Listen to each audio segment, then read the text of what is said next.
vegetables to take us into the detoxification, and very few Americans eat those things. So you either take supplements or you eat those foods. So let me ask you about that recovery period, 2.5 to 3 years. That was something like the number that you were No, talking 1 to 2 about. years. 1 to 2 years? Yeah. Okay, so there's nothing that I'm aware of in the body, not that I'm a big student of this or anything. Even the lowest circulation tissues in the body, like bone, and not like bone, but like joint cartilage and stuff like that take forever to heal, are in the 6-week to 6-month category. Why does it take so long? Is this Can I- helpful? Yes, very helpful. Why does it take so long for something that is so amply blood supplied with all the nutrients it would need to repair itself, to recover from this impact? Because there's so much damage to the villi. You have the shaggy rug, and it's no longer working. They actually atrophy. So you have to regrow it, and you have to take away. You know, when you put your arm in a cast and all your muscles shrink up and, you know, it looks like your arm went to Auschwitz for 2 months, Yeah, and you take the cast off, it's back in 6 weeks. That's an atrophy recovery. right. Yeah. You I'm have an sorry, answer to that? I'm just- Some tissues take longer, Yeah. much longer. The gut in particular does. In fact, and also nervous system innervation and so on. I mean, all of those things can take a long time to recover. Also, you don't know whether your recovery is really under optimal conditions. Right. I mean, in medicine, we don't really study stress reduction and nutrition that helps you repair tissues. I mean, the Western medicine is just full of medications to kill the pathogen, but they don't give you any foods to help you heal your gut No, I or know help that. you That's recover better. one of the reasons I'm here. Even though there is research on that, and there's also empirical evidence, but go and ask your general practitioner, and you'll draw blank. Yeah, this is one of the most underdiagnosed. They show the statistics that only 1 out of 11 people that have full-blown celiac disease ever get diagnosed. And so many people, It's a lot better than it used to be. yeah, it's now 1 out of Sorry, 11. I said it's a lot better than it used to Yeah. be. Okay. Yeah, so, I mean, I can give you an anecdote, but anyway, I want to finish up with Okay. the Lyme disease. So the Lyme disease, the Mirisa test, and the Western blot is dependent on which strains are being tested. It's a sustaining test. They can tell which ones. So the standard ones used in the major laboratories to this day are insufficient to really diagnose most Lyme disease. They'll diagnose some. It has to be full-blown. Which is the lab you was telling me, IGeneX? Yeah, IGeneX has the best Western blot test for picking up. Well, with my experience, I stopped using it because I never had anybody that came out negative.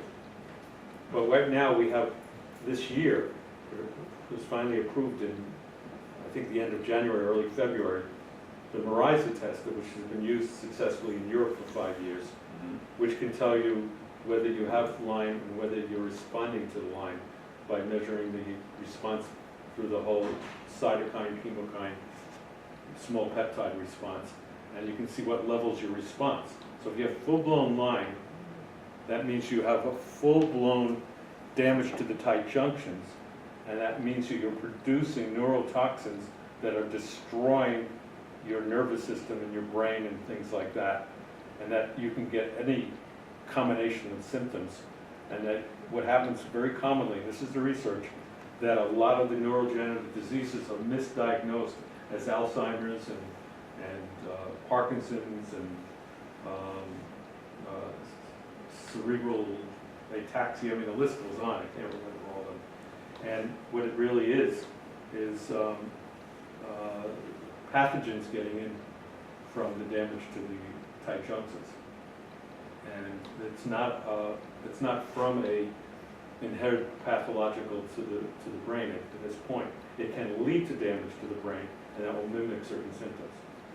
So the next concept I want you to understand is one that Royal Lee, who I consider a mentor, who was a scientist and an engineer. And he was the same engineer that engineered the first jet engines, the bombing racks that we used in World War II to saturate bombing attacks in Germany.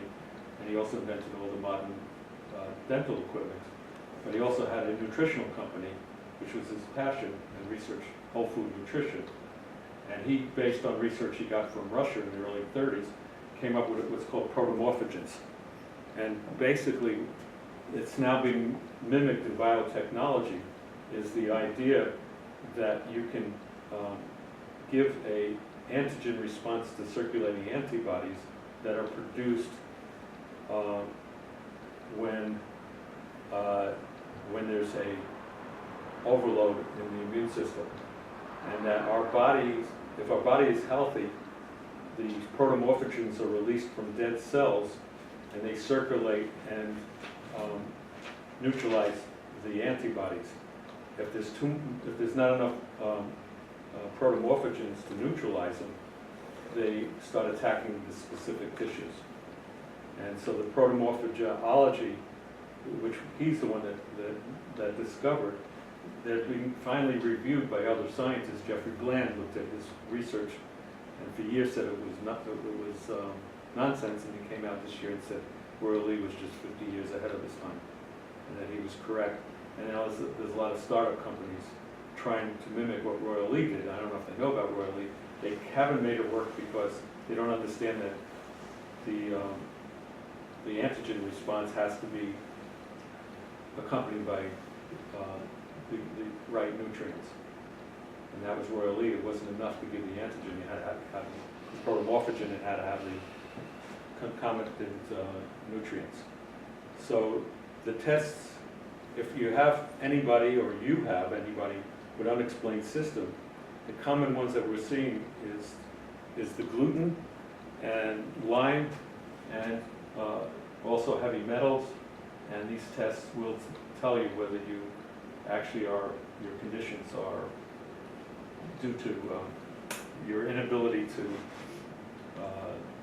neutralize man-made toxins and pathogens. But the common thing is you have to start with the gut, you have to fix the tight junctions, you have to fix the villi, and you have to fix your digestion, and then you fix the liver, and then you fix the hormones. And we have to remove long-term stress from our lives, or manage it better, because that will make us more susceptible to these degenerative diseases. And the three things you can do to remove long-term stress, and those are man-made, that comes from the practice. Evolutionarily, we can handle short-term stress, a beautiful mechanism. Long-term stress dysregulates us, is to, first of all, not personalize anything. Our tendency is to try to explain everything about it to ourselves. We're exposed to all kinds of things and all kinds of people that we didn't cause their problems. We didn't cause these changes in the environment, and it's not about us. It's what we have to adapt to. So not making it about you. The second thing is we always have a chemical response to something that's not healthy for us, and that first place it comes out is in your feelings and your emotions. And the first way one of the major things to adapt, besides fixing all these things, is to be a explorer and not be afraid of your emotions. To feel them until they go away. Because they're chemical. And the third thing is to have joy and purpose in your life. And to have a lot of laughter and humor, and have company of people you have a lot of touch, and live a life that you're part of the community, and that your purpose for living is beyond your everyday comfort. So those three things are important for part of practice. And what I always recommend, and I've been teaching this since I was 14, is quiescent meditation, where you observe instead of interpret. that brings you into the moment, and it quiets down the reactivity. I'm surprised to hear you say that emotions are chemical. I would thought you, of all people, would not take such a materialistic view of things. I mean, emotions are more than just chemical, aren't they? No, No. no, our spirit is more than chemicals, but the emotions are chemical reactions. That's why they're transient. That's what I always teach people.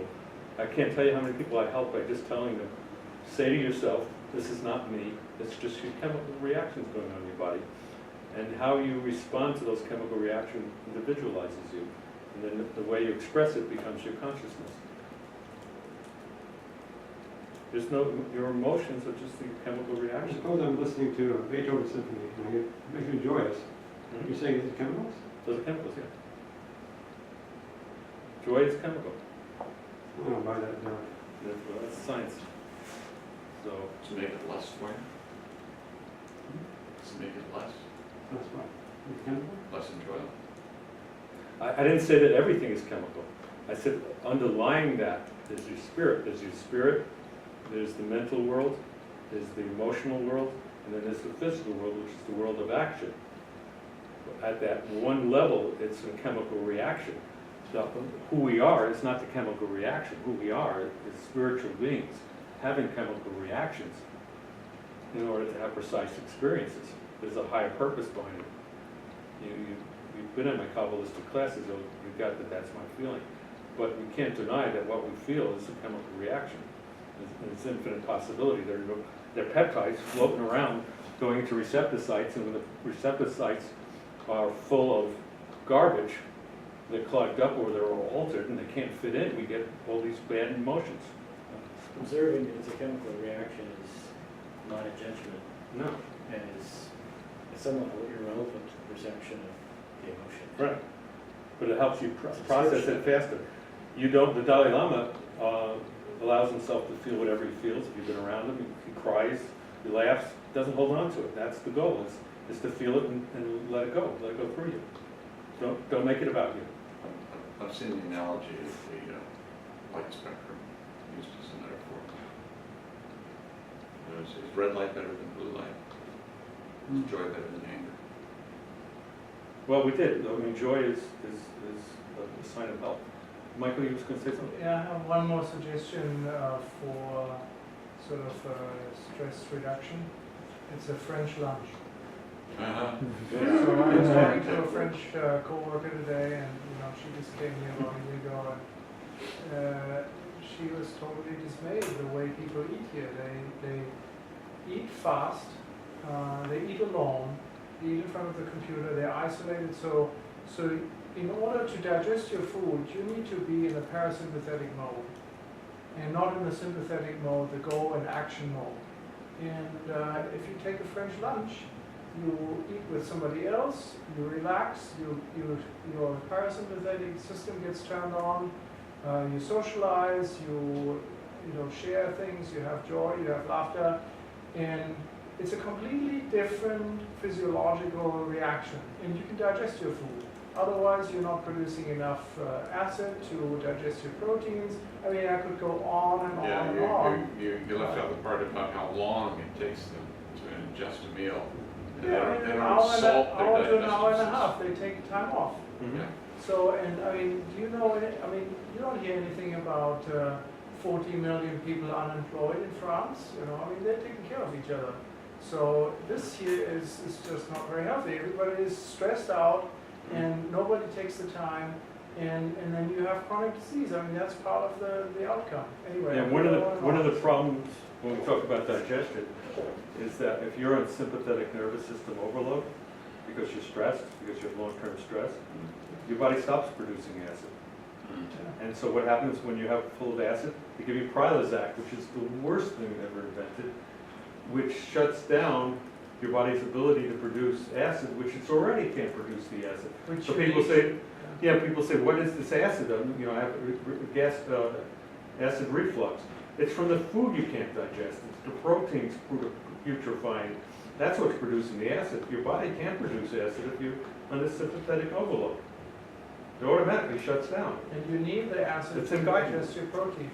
Yeah, Otherwise, you have whole protein landing in the lower gut, and then you have open junctions, the protein gets into your system, you have immune reactions, and on and on and on. So, and then you have neurodegenerative disease, so you and have, then they look to come up with a name with it and give you a drug to make the symptoms less, but they're not dealing with the real cause, which is a breakdown of our innate immune system, which starts at the tight junctions with the villi and the immune system.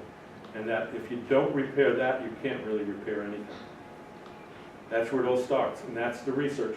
And that the latest research result, which they're looking at, and that's actually out of Germany, is that they're saying that it might be based on the focus of the researchers of the time, that we came up with separate nervous system understanding and separate endocrine system understanding and separate immune system understanding, but they might really be one system, and that they have to look at how they interact with each other, and and they're not separate systems.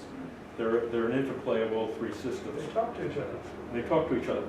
And so you have immune cells talking to a nervous system,